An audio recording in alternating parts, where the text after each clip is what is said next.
ஏன்னா என்னுடைய பெண் இழந்தாச்சு, மீண்டு வரமாட்டேன். நான் என்ன வேணாலும் கத்தல அழகலாம், என்னுடைய பெண் மீண்டு வரமாட்டேன். அது என்னால் உறுதியை உணர முடியுது.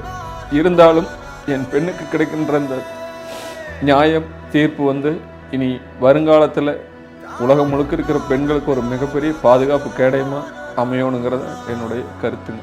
அதுக்காகத்தான் நம்ம போராடிட்டு இருக்கோம். நிச்சயமா இந்த வழக்கு செல்லும் திசை சரியான திசையில் இருக்குன்னு நீங்கள் நம்புறீங்களா? ஏன்னா இன்னைக்கு நீங்கள் சந்திச்சதுனால தான் அதை நான் கேட்குறேன்.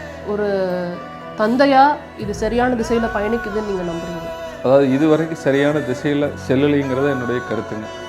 ஏன்னா இப்போ நான் இவ்வளவு பண வளங்கள், பழக்க வழக்கங்கள், எல்லா மக்களுடைய சப்போர்ட்டு, மீடியாக்களுடைய சப்போர்ட்டு, இத்தனை சப்போர்ட்டும் இருந்தே நான் இந்த கேஸுக்காக இவ்வளோ போராட வேண்டி இருக்குது, உலகம் முழுக்க தெரிஞ்ச ஒரு விஷயத்துக்காக அப்படிங்கிற போது ஒரு சாமானிய மனிதனால் இந்த அளவுக்கு இந்த வழக்கை தொடர்ந்து வரக்குண்டான சூழ்நிலை இல்லாத போயிருக்கு.